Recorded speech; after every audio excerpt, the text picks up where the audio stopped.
Welcome students. आज हम पढ़ेंगे बीएससी पार्ट फर्स्ट में केमिस्ट्री प्रैक्टिकल में मेल्टिंग पॉइंट निकालना, दिए गए यौगिक का गलनांक ज्ञात करना, determine the melting point of the given organic substance. Melting point of a substance is the temperature at which it just changes from the solid state to the liquid state. तो आइए इसे स्टेप बाय स्टेप समझते हैं। इसके लिए जो आवश्यक उपकरण हमें चाहिए वो है beaker, glass capillary, thermometer, tripod stand, wire gauze, stirrer, spatula आदि। जो केमिकल्स हमें चाहिए वो है ऑर्गेनिक सब्सटेंस और हीटिंग मीडियम। हीटिंग मीडियम के लिए हम ऑयल या ग्लिसरॉल या कंसनट्रेट H2SO4 यूज़ कर सकते हैं।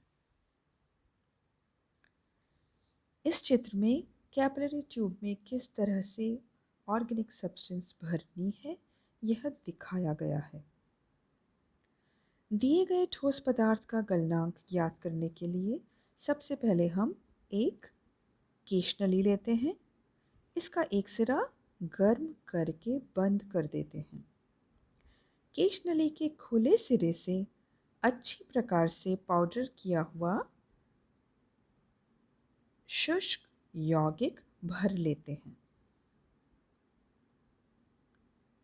केश नली रबर के छल्ले की सहायता से या रबर बैंड की सहायता से थर्मामीटर से इस प्रकार बांध देते हैं कि थर्मामीटर का बल्ब और केश नली का बंद सिरा समान तल में रहे।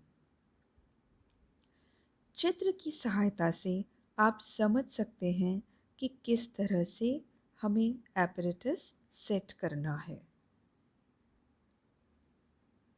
एक बीकर में ऑयल लेते हैं। इसमें केशनली युक्त थर्मामीटर लटका देते हैं और धीरे धीरे गर्म करते हैं। जिस ताप पर पदार्थ पिघलना शुरू होता है और पारदर्शक बन जाता है वह यौगिक का गलनांक है। इस ताप को थर्मामीटर में पढ़ लेते हैं। यह पदार्थ का गलनांक होता है।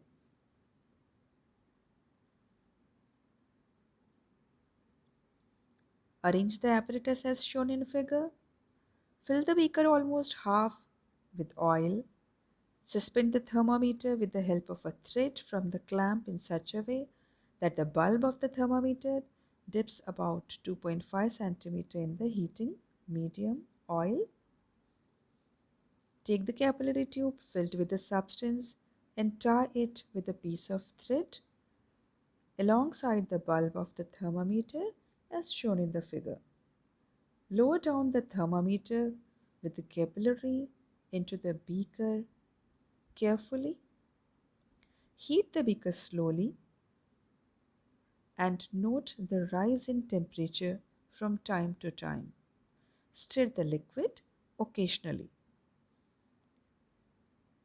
When the solid shows sign of melting, remove the burner immediately and note the temperature at which the solid melts. And the result is melting point of the given substance is -degree centigrade. सारणी में कुछ organic compounds के melting points दिए हुए हैं। इस तरह से आज हमने किस तरह से लैब में मेल्टिंग पॉइंट या गलनांक ज्ञात कर सकते हैं यह सीखा। इस विधि से आप जो टेबल दी हुई है उसमें जितने भी ऑर्गेनिक कंपाउंड्स दिए हुए हैं उनकी गलनांक ज्ञात कर सकते हैं। Thank you.